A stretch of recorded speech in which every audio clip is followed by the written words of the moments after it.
अलबेलों की इस धरती के त्योहार भी है अलबेले। हेलो हेलो, मैं निवेदन करना चाहूंगा पूर्व प्रधानाचार्य श्रीमती कैलाश कौर भाटी, तालियों से स्वागत किया जाए सभी।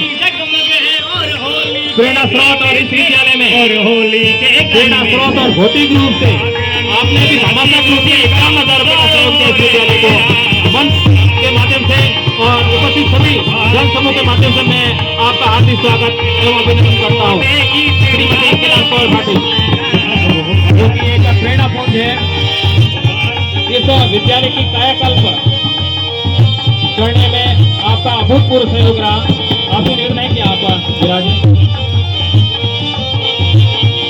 जहाँ आसमान से बातें करते मंदिर और शिवालय, आसमान से बातें करते मंदिर और शिवालय,